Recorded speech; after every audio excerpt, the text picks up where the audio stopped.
Good afternoon, everyone. Thank you for joining us. We'll start in about 2 minutes. So get a comfy chair.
We'll start in about 30 seconds for the last minute sign-ons.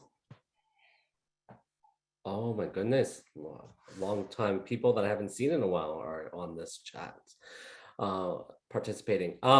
First off, I want to thank everyone for joining us on this webinar today. I guess we can now proceed. First off, as we proceed through this process, if you have questions, please post your questions in the Q&A. We will try to address as many of the questions and answers as we can. We will leave ample time for that process. That's number one.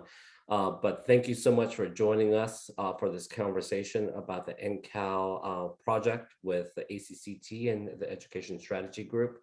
This project is being supported by the ECMC Foundation, and we do want to do a special thank you to our friends at ECMC Foundation for their critical support of this project. We could not have done it without their interest and support of this project. From an ACCT perspective, this is a very important project. We are hopeful to push the number of non-credit programs within our institutions and underlie credit because we think this is an area where we as a sector can see significant growth in enrollment.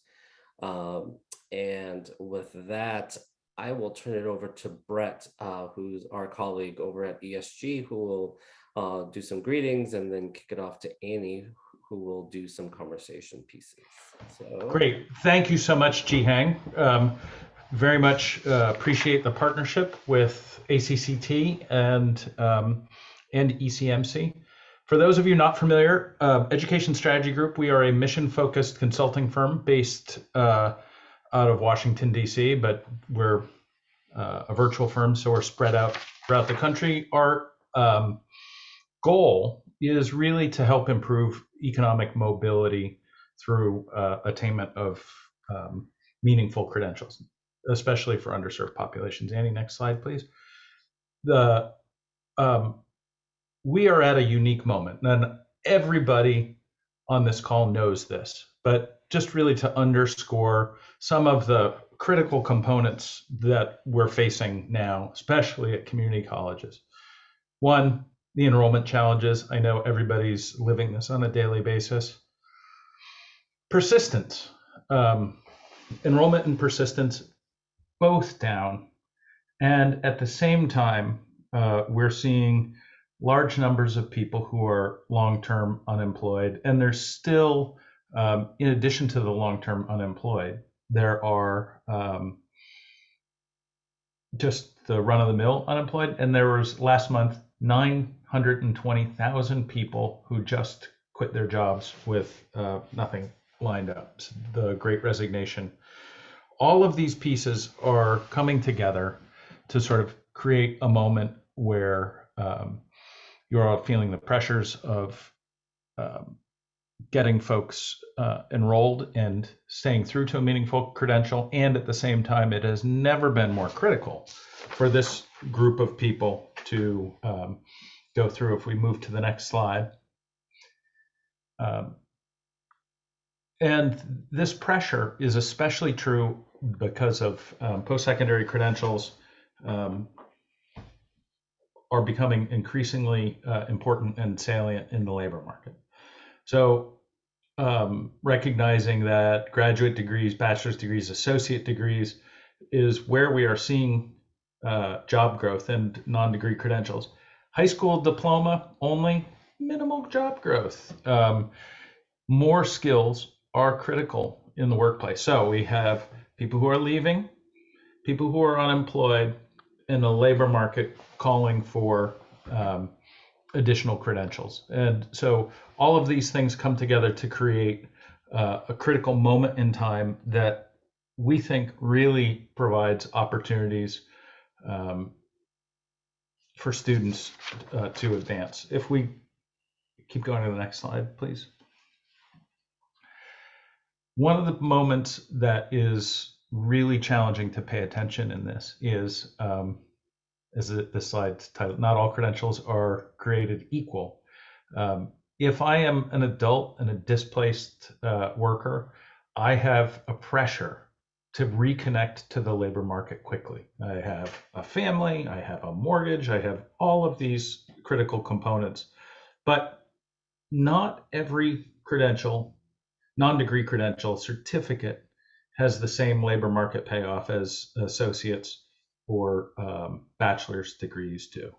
And in looking at the return on investment for people taking the programs, 58% of associate degree holders receive a return on investment within 5 years or less, but less than half, only 34% of certificate holders get any ROI at all. So it's really critical to try to think about non-degree credentials help people get skills to connect to good jobs. They are important pieces, but we have to make sure that that's not just an end in and of itself. Next slide. And so one of the things that is really important is trying to think about how you build functional stackability. Trying to make sure that non-degree credentials aren't dead ends in and of themselves. And one of the things that is important to pay attention to is who's able to take advantage of it and who is not, and recognizing that in a number of instances, there are some equity gaps within populations who are functionally stacking. So part of what we're really trying to focus on, and Annie's going to go into this more, is recognizing that there are a whole lot of really important populations that are striving to be reskilled so they can get the sorts of jobs that they want. But we have some structural challenges to having people attain the economic success and mobility. And fortunately, we have a lot of colleges that are doing some important work in this, and we hope to accelerate that. So with that, as we're trying to address this, I want to turn it over to my colleague, Annie. Thanks so much, Brett.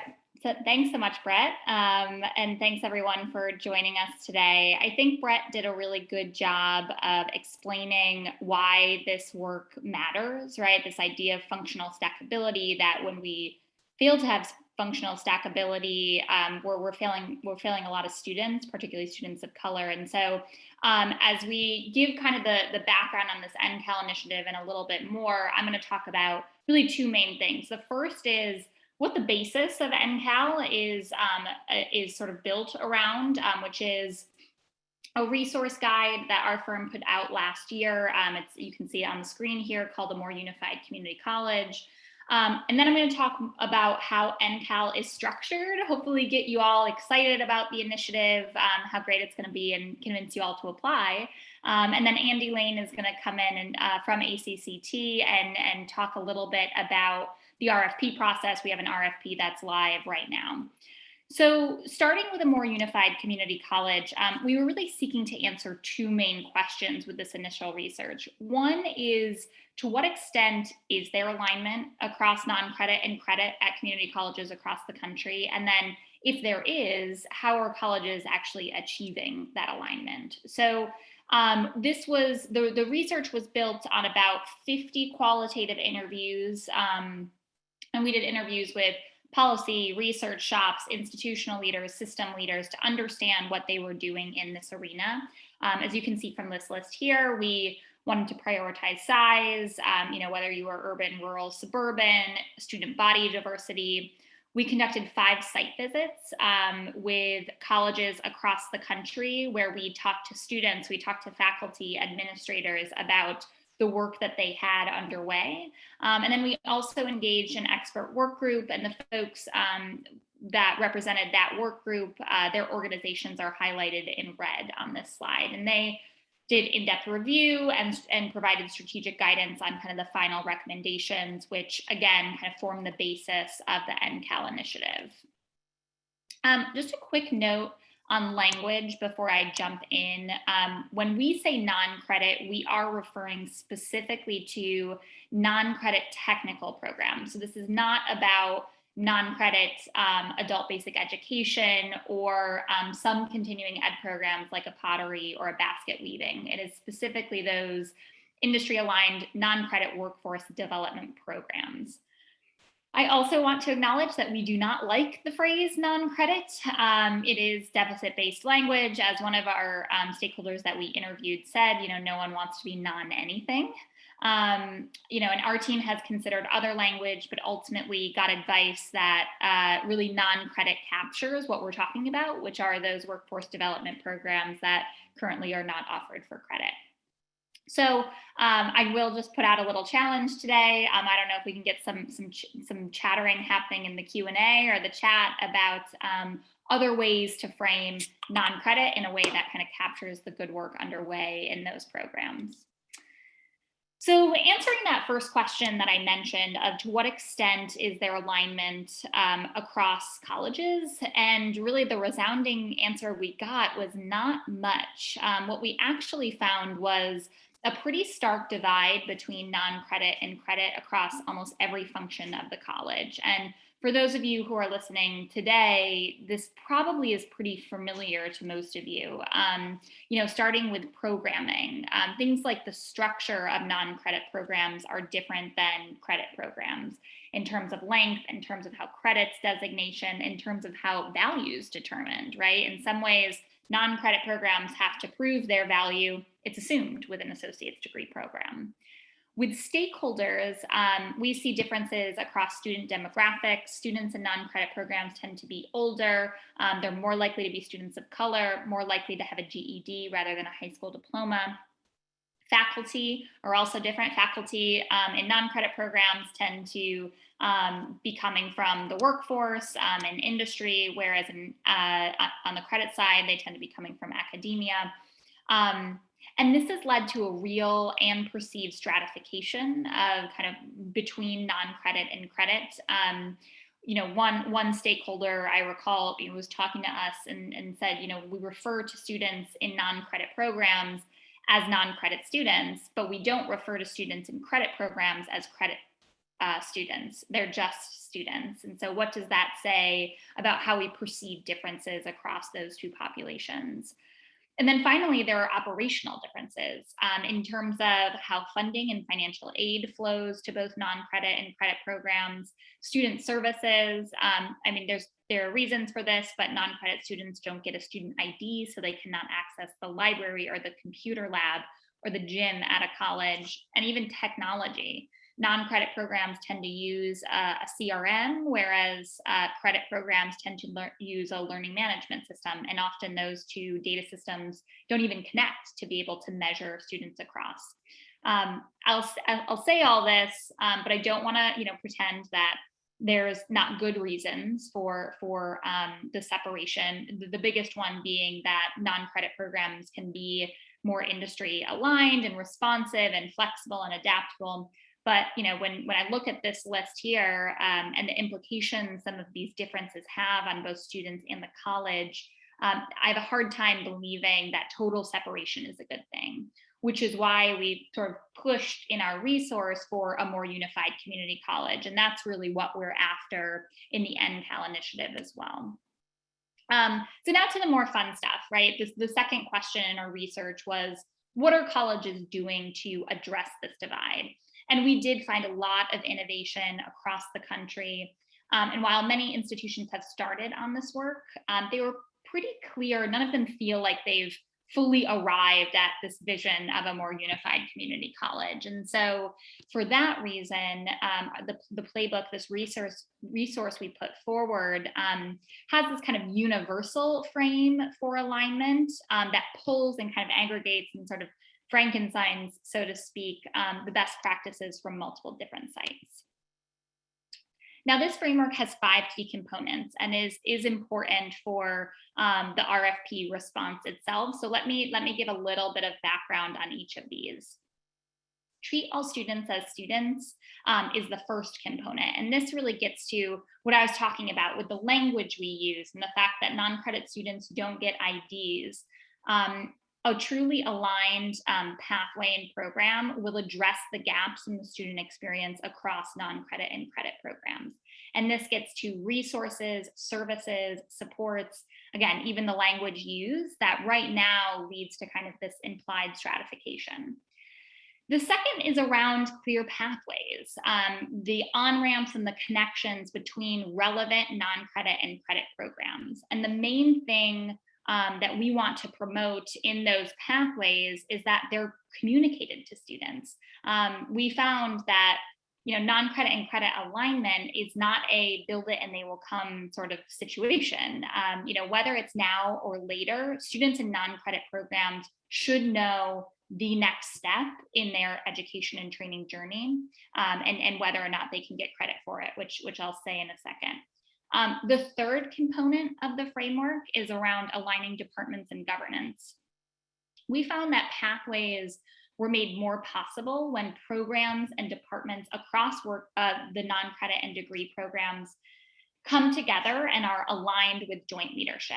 And we find that the joint leadership then leads to integration of staff, of faculty, and other stakeholders. Number 4, make programs credit worthy or credit based.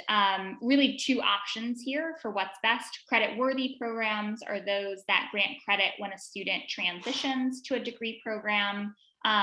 Whereas in that one, we're really trying to get away from options that put the onus on students to determine credit worthiness.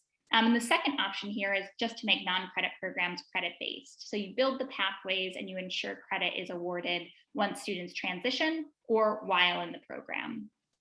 And then finally, remove any barriers to transition.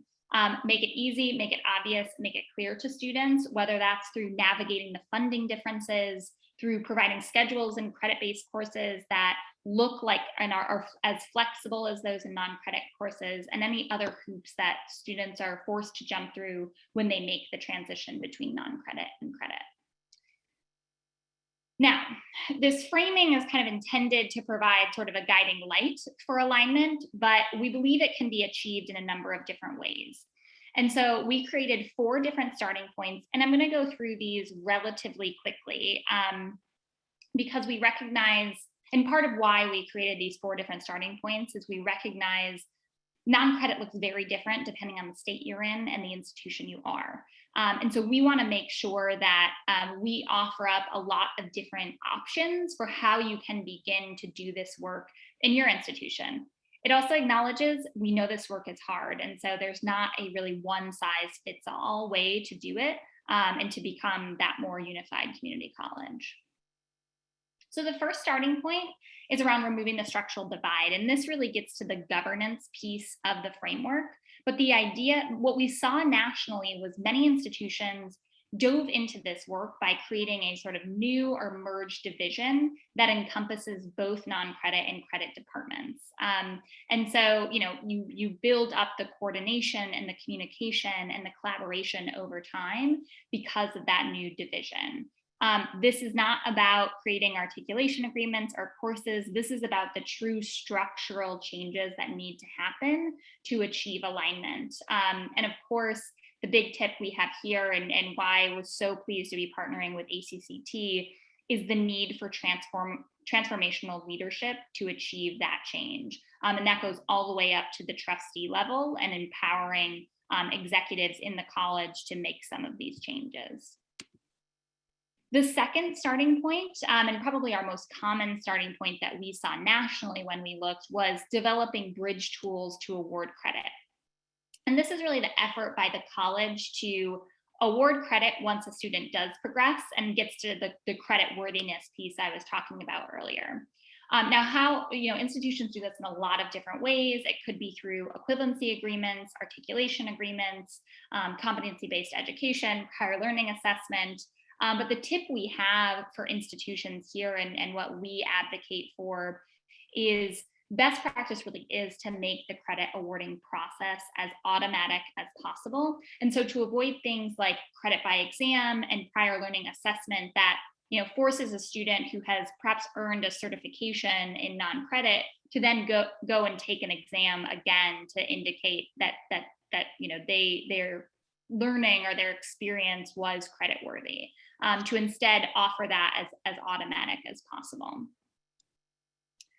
Number three, make industry-focused programs credit-based. And this is the one we probably get the most pushback on and is the most rare, but it's the idea that, credit should be awarded for quality learning. Some of the misconceptions we hear around why this can't happen has to do with accreditation and accreditors. But the truth is, if you can kind of demonstrate standardized and quality outcomes for students, it's not the biggest barrier to earning, kind of assigning credit. Instead, what actually slows you down is this idea of kind of internal processes and getting the registrar to assign credit on transcripts for 8-week courses or something like that. So the kind of key or the tip that we have is to have like a mythbuster or an accreditation guru on the planning team to address questions or concerns over changes. So if that's something that you want to be a part of your application for NCAL, we encourage making sure you have that guru or that mythbuster on hand to help facilitate the conversation.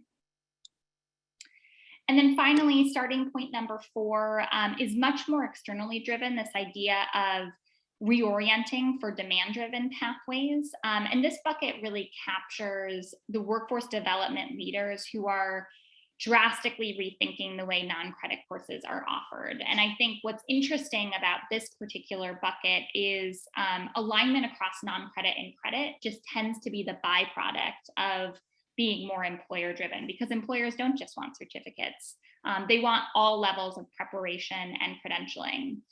The big tip here that we have is follow the data, use labor market data. Data plays a huge role in understanding, what employers want and what your pathways should ultimately look like.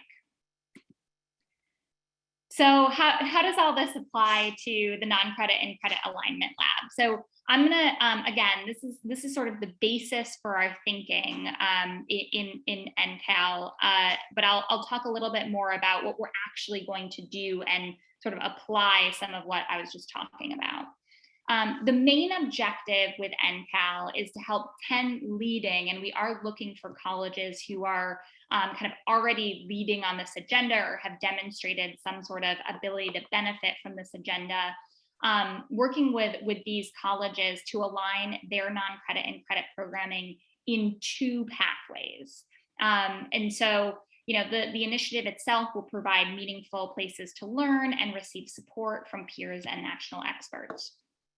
more specifically, over the course of kind of the what's ultimately a 2-year time frame, will work with your constituents at your college to set a vision for alignment. And we have tools to assist in that: self-assessment survey, case studies, getting started guides, to assist your college in saying, what's our vision, what from the framework, what do we want to achieve, and then what's our individual starting point for this work, or maybe it's a launching pad if you've already started your work. The second is around cross-functional ownership.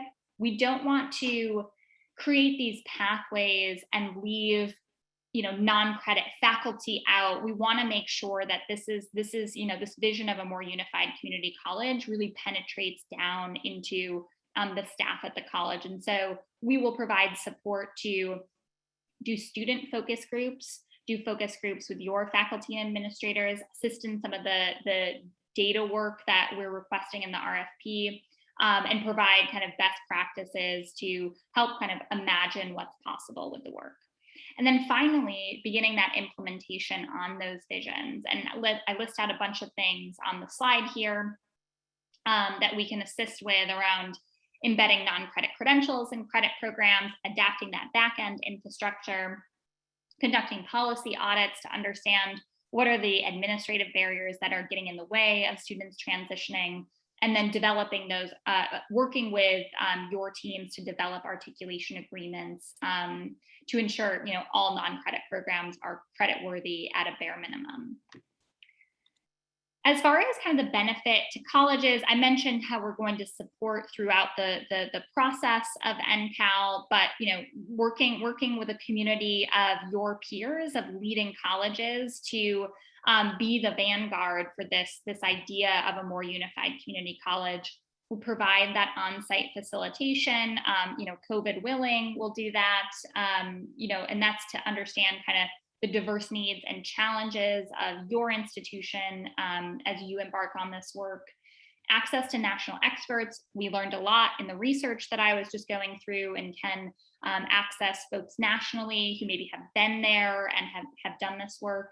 And then every institution will be assigned a tailored coach who will work with you. They'll likely be the ones helping with facilitation, to help set goals, to action plan, to lead those focus groups, develop buy-in, provide some project management for this initiative as well.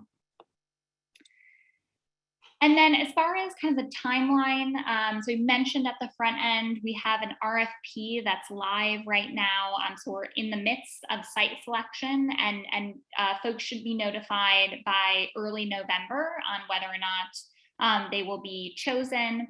The first 6 months will kind of begin in earnest in January 2022, and the first 6 months are mainly goal setting and action planning, and then implementation begins really in summer 2022, leading up through the following August.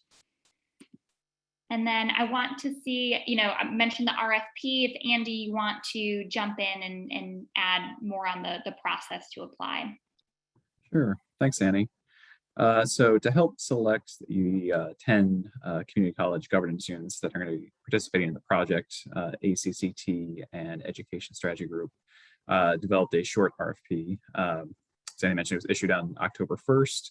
Hopefully you all received email about that. I put a link in the chat to the RFP as well for reference. And that RFP is open for submissions through November 1st. It's open to community college systems, districts, and colleges.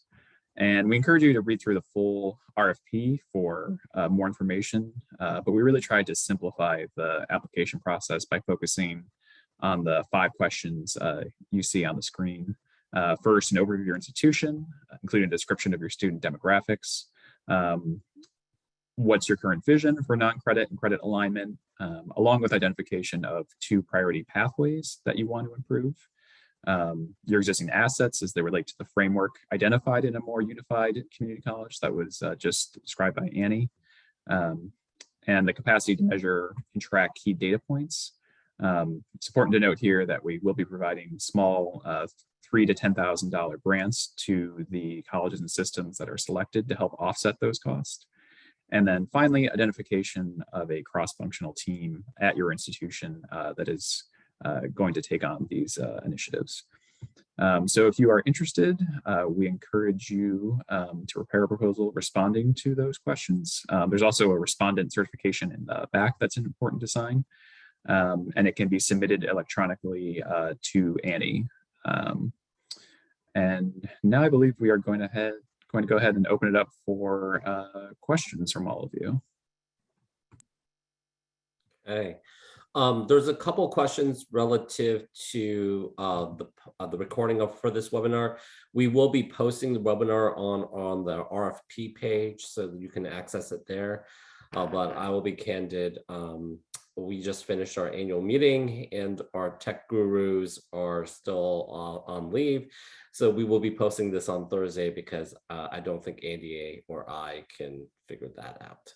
So please be on the lookout for that. And we will definitely, if you go to the page on the RFP page of our website, that will have that information.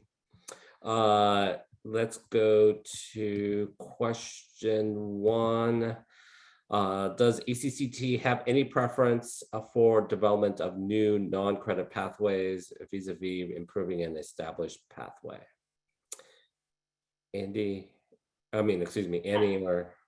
I think if I'm understanding the question correctly, we are interested in institutions that want to develop new pathways or improve upon pathways they've already started in. I would just indicate that in your application. Again, we are looking for colleges who have demonstrated some ability to benefit from this already, which we're sort of interpreting as have taken steps in starting this work at their institution. So we're certainly open to colleges that want to improve upon an existing pathway. Okay. Next question. Do programs like early childhood education and healthcare count as non-credit through this initiative, despite not being a technical training? The answer is yes, as long as they're offered as non-credit. Yeah.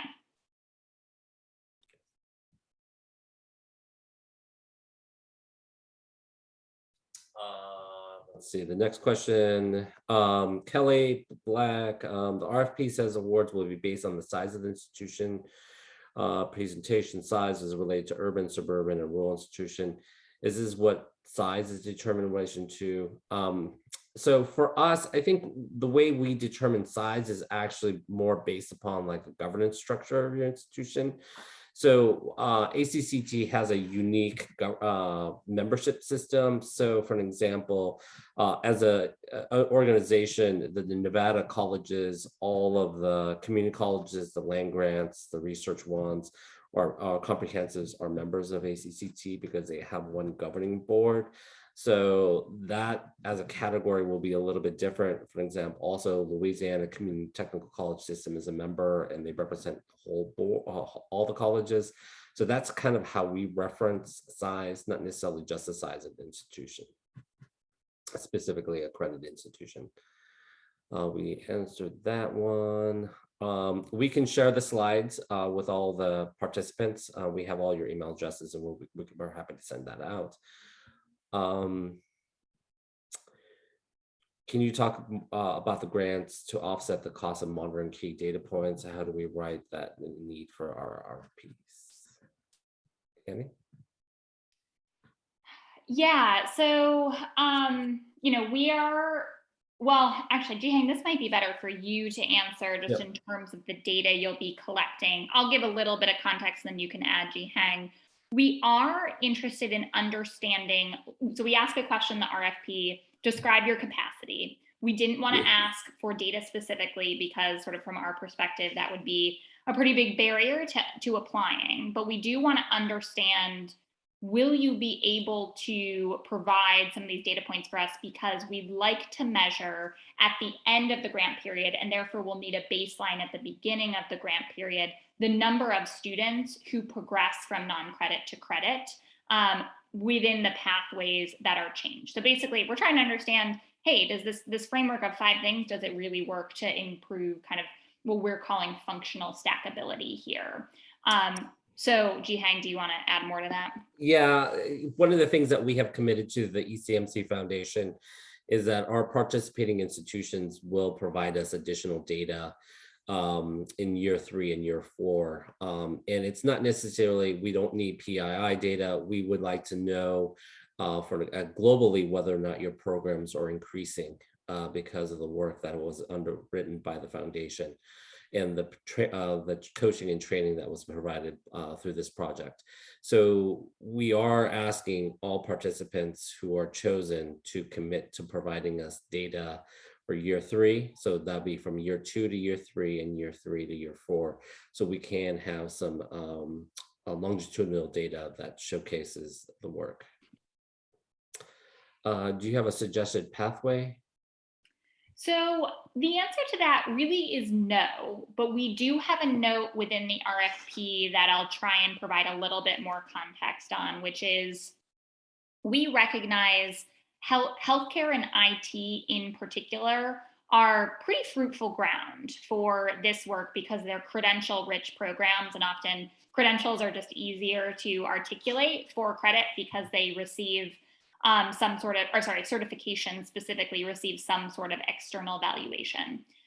We would like, it's fine if you want to choose healthcare or IT as one of your pathways, but we'd like the other one to be something different entirely. And the reason we want to do that is because part of the motivation for this work, which Brett was talking about at the beginning, is around economic mobility. And we want to make sure that if there are programs that don't have the return on investment that, say, you know, a C++ or a Cisco certification has for a student in IT, we want to make sure that we are providing very clear and seamless pathways to the next step. So that basically leaves it open to you and what is best for your local region and economy, what your faculty have the appetite, the capacity of your faculty to actually do this work, and kind of the political will at the institution. You mentioned the preferred sites that colleges are already working on this credit and non-credit alignment. How much progress are we expected to have made? Any landmarks that you can point to? That's a good question. I don't know if Brett, you wanna try and chime in. No, it is a good question. I think the part that I would say is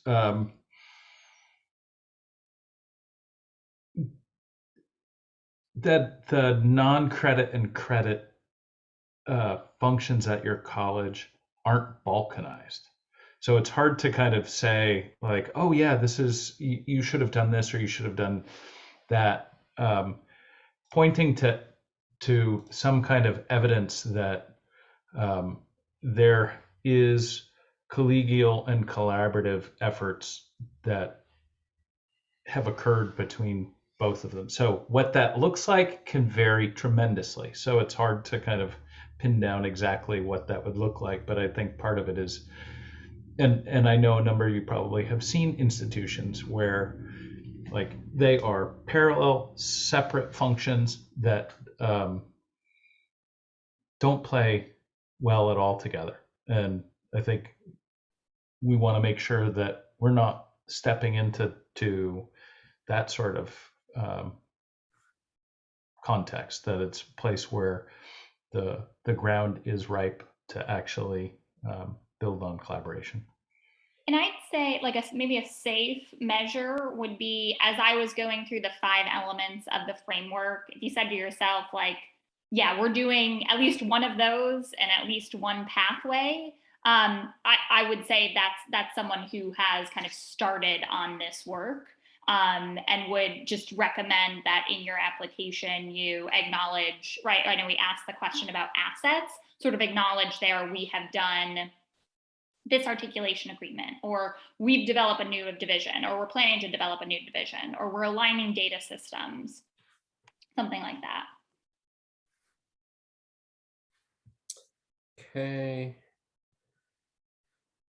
If our system is not currently equipped to measure and monitor student outcomes across both non-credit credit, is there appropriate to articulate in the proposal how the grant could support and improve these capabilities? From our perspective, yes.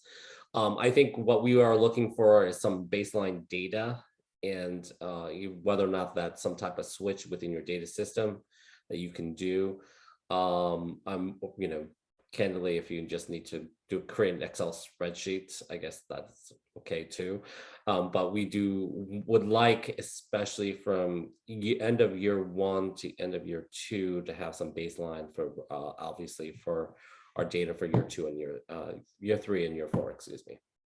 I'll also add, this is the most common question that folks have been reaching out with. And so we recognize, like, universally, this is very difficult. But what some institutions have said, which I think demonstrates ability to benefit from this institution, is, we're not currently measuring this particular metric right now, but based on the conversations we've had with IR, we've had with our registrar, it is something that we could measure. We just need to spend the time to do it.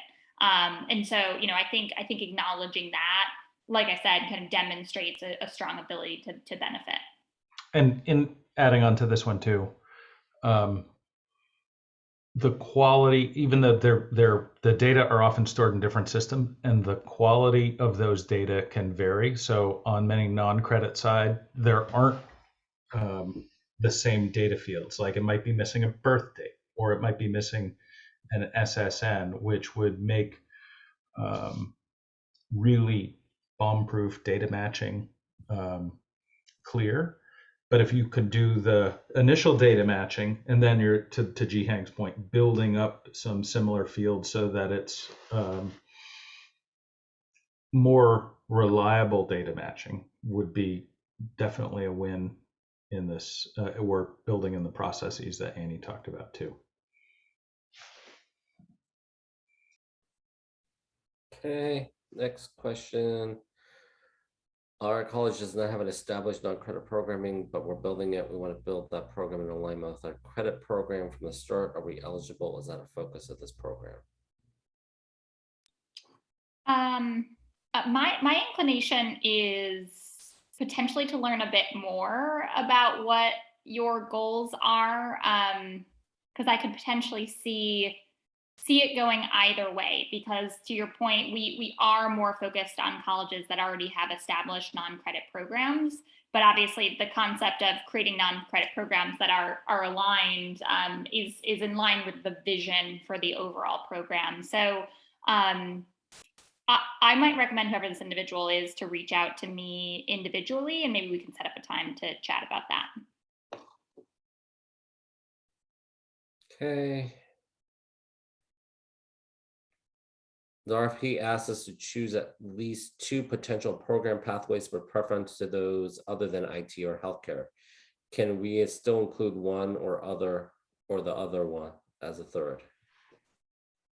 Yeah. Yeah. Okay.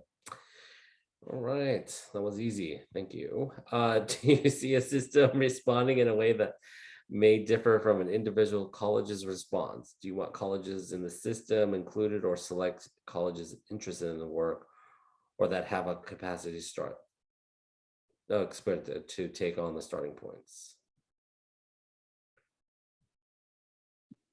I think a strong system response to this RFP is going to be simply more focused on policy levers. So there may be more of a push around data and reporting, around funding, around all the levers at kind of a state policy point of view.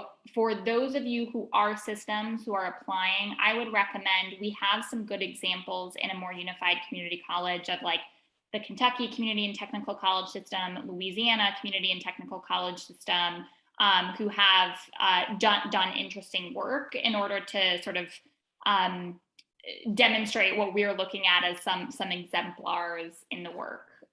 What was the other kind of half? It's up to you whether you include all colleges in the system or select colleges. I mean, if your effort is to create a more unified system office, and that is, when I think of some of the work Louisiana has done, they've developed a new division that oversees both of these. That's very system office oriented. I think it kind of just depends on your goal. We're open to both. And let me just add too, on the local college side, identifying credentials that might be good on-ramps or starting points that are in high demand, but have clear pathways to better paying degrees. So what we're trying to do is focus on the regional economic development function. That would be a much more local function than a system function. So I think that's a critical component to keep in mind as you're thinking locally too. After the 2-year initiative concludes, is there a plan for scaling some of the practices developed, and how will these practices be assessed? Well, I actually think that's a wonderful question. And I think one of the things that we are hopeful to have with this data is to work with, our funder and other entities who might be interested in this work and the expansion of this work. I think from an ACCT perspective, we're excited to learn what's going on in the community and provide feedback and communication to our institutions on the successes of our project and our member colleges. But for year 3, year 4, that is still outstanding. And relative to that, I have a question about year 3 and year 4 relative to data collection and resources. We are asking, as part of this project, that colleges commit to providing us year 3 and year 4 data on the programs that are chosen within the grant in gratis. I know that's your data people might be unhappy about that, but I think as we grow this network of programs, we are hopeful that you will be able to submit that to us. Any preference to have a community college systems or individual colleges apply? I will say we don't necessarily have a preference. I think what we would like to have is we would like to have a diversity of institutional types that are participating in our project. So that's why we have a broad range of institutions and broad range of the dollars that will be disseminated to institutions. As a clarification to the pathway questions, are there any industry sectors that are preferred for our pathway? No, again, I mean, a strong answer to that question, in my opinion, has brought in some labor market information to determine, right? We know that these pathways are stunting students when they don't stack them. And, we believe that there's, we have some interest among our faculty to build those out. That would kind of be an A+ response to that. But beyond the indication that we don't want the two to be both IT and healthcare, one can be. Beyond that, there's really no restrictions. Great question. Final amounts. Are you saying that you will make the final dollar amount decision based on what you know about the size of the college? Therefore, we do not need to include a budget. We do not need a budget from an ACCT perspective. We will make decisions based upon the number of colleges that are part of a proposal and then we'll make those decisions going forward. Is the grant funding limited to 1 year of data? So what I think this is a good question. What we are doing is the following. Number one, we have 2 years of funding for the cohort of colleges. So year 1 and year 2, we will be providing those resources to our member institutions. We also will be convening the 10 or the group of 10 colleges for a meeting in Washington, D.C. in August of 2022 to learn from each other and have our coaches and the ESG and ACCT in the room to talk a little bit about prospectively the next year. How will NCAL measure the success of this project, both on the individuals? Yeah. Yep, Annie? Kind of three big outcomes we're looking for. So we're going to do, one is around the perspectives at the college around the importance of alignment. Look, we know this is cultural change in a way, so we want to capture that. So we'll be doing a baseline qualitative survey, not a long one, that asks a few questions around perspectives at your college. then we'll do it on the back end to try and measure some degree of change in that. The second is around the pathways themselves. So that's going to be measured through a mixture of things, from the application to your action plan to probably initial interviews with executives on the team around how the pathways themselves transform around those 5 components, and then the quantitative data piece around student progression. We would like to see between when the project starts and the end of that 4-year time period, there's an increase in the number of students progressing from non-credit to credit within the pathways that we're working in the initiative. Yes, 2 colleges within a district or system can apply jointly. And we would encourage, if you are part of a multi-campus district, we would encourage you to probably apply jointly anyways. All right, related to data collection, the RFP asks if we can retrieve data on the completion in both non-credit and credit programs. How are you defining completion? Annie, you want to answer that one? I don't know if Brett, you want to take this. I mean, I would say obviously if there's some sort of credential at the end of the program sequence, that would be what we're looking for in terms of completion. But Brett, maybe for those other programs, you can elaborate. Yeah, I think where there is a certification, it is really hard to, unless it is embedded as a metric for completion of the credential, that it is, it's hard to track, so some of the third-party vendors. So you can have local, but we'd like to make sure that it has external labor market validation, that it's not just kind of picking up and saying like, oh, well, we think these 4 courses make sense. And there's been no validation by the local business and industry. So where there is no certification, you can do it. You just have to be able to demonstrate that. But it would have to be what the institution, for successful completion, what the institution defines as successful completion. And at some point you have decisions to confer it, so it has to meet those needs.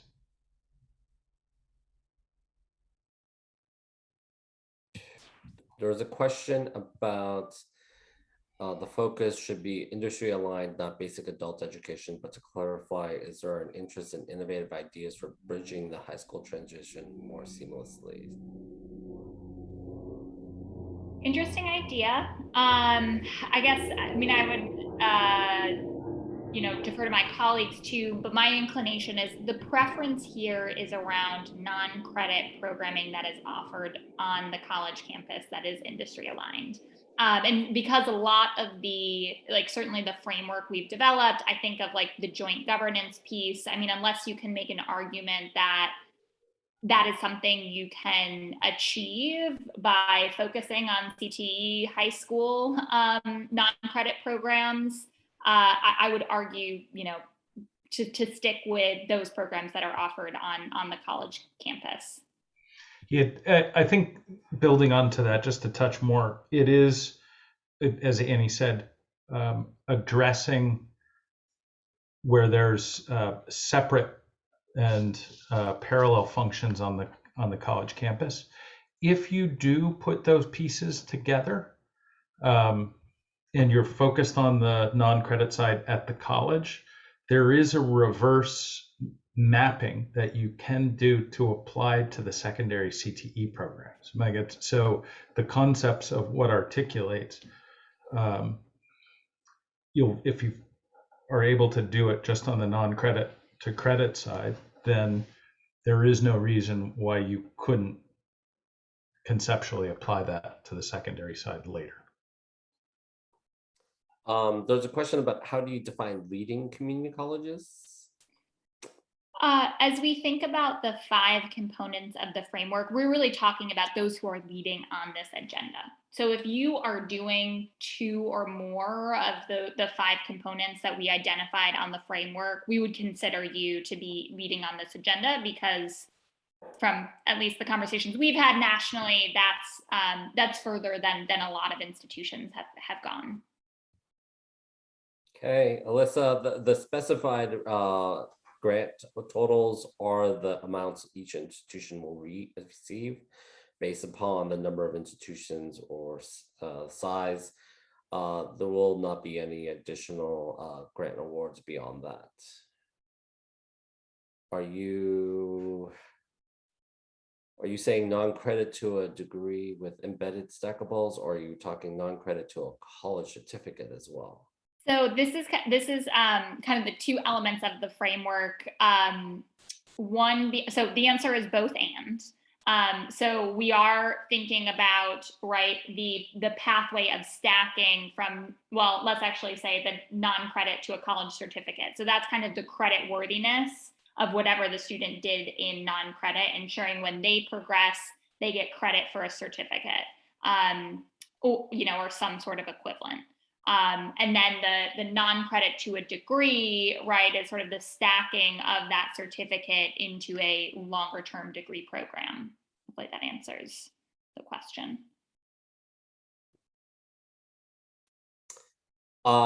Kelly,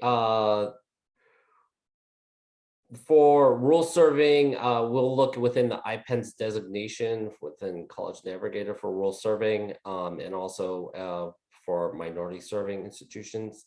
So you should take a look at that. Rural component has multiple definitions, but if you can just elaborate that you serve rural areas, I think that would be helpful for us. Like I said, we are looking for a diverse group of institutions across our network of members.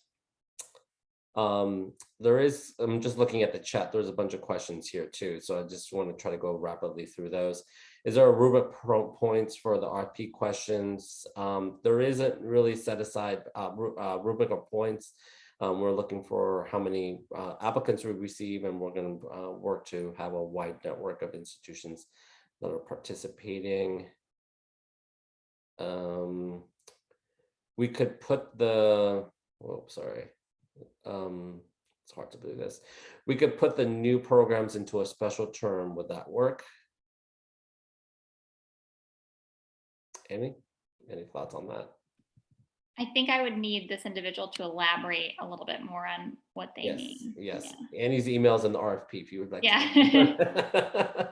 We have some credit certificate programs that our leadership is interested in shifting to non-credit programming, that we would still align to an associate degree program in a pathway. We are looking at the potential to develop, a pathway from this redesign. Would this be a possibility for a potential project for this opportunity? I think the answer is yes. Yeah, I mean, we do, as I indicated before, we do believe that the pathways should be more matrixed, right? That it's not all linear from one to the other. There are things that credit can learn from non-credit, and I mean, I'd love to hear the motivations beyond switching them to non-credit. I'm curious if it's a funding decision. But I do believe that would make sense for this initiative. The other, if I can just add on this too, if we want to step back and think about it's, well, pathways are the functional component. The underlying piece of this is about not just about non-credit credit pathways that articulate. It is trying to think about how the functions at the college work together. So however they're being added, what it's trying to do is think about how we move the systems so that they're really focusing on students and not creating 2 parallel structures. We have, I think this is one and the same with somebody else's question. Should we identify 2 potential pathways or 1 pathway between 2 or more programs?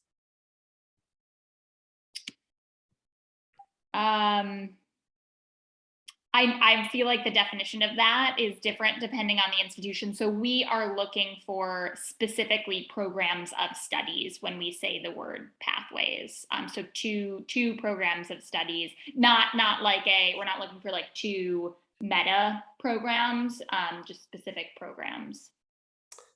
There was a question about the meeting in Washington, D.C. ACCT will be picking up the cost of 2 participants per grantee to come. So we'll cover travel and hotel and per diem for those participants for our Washington, D.C. convening. So there will be no external funds that the institution needs to bring. Which organization will be providing the on-site facilitation and tailored coaching? ESG and ACCT are looking to one, identify coaches. I believe we have the 3 of the 4 coaches or more already outlined. So those are the coaches that will be providing the facilitation and tailored training. But they will have community college experience, of course. If they're, we have systems apply and get in, they will have systems level experience. We're kind of waiting on the final composition of the 10 to finalize those. I do want to, because Robert Matthews has a really good question in the Q&A, and I know we're at time, so thank you, folks.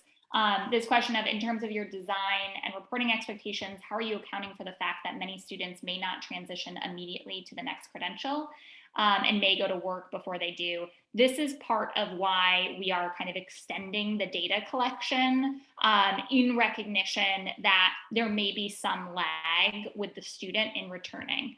What we want to focus on is that students know and can easily access the next level in their educational pathway. And we believe, based on some research that's out there, that survey students when they arrive in non-credit, do you have aspirations for additional education and training? The vast majority say yes, but very few transition. We want to make sure those that are aspiring to transition make that move. We want to make sure those who are aspiring to get right back to work do that with the knowledge of what their next step in an education and training pathway is. Okay. I think we have covered all the questions in rapid time, 30 questions. I want to thank our partners, ESG, and again, thank our funder, the ECMC Foundation, for their wonderful support of this project. I want to thank all of you for sticking it out towards 3:01. If you have additional questions, please reach out to Annie Phillips at ESG. And don't forget, the deadline for the RFP is November 1st, not Halloween, November 1st at 5 p.m. Eastern time. So, and again, we'll provide the recording. The recording will be posted on Thursday a.m. Otherwise, have a great afternoon and have a great rest of the week, everyone. Thank you so much for joining us.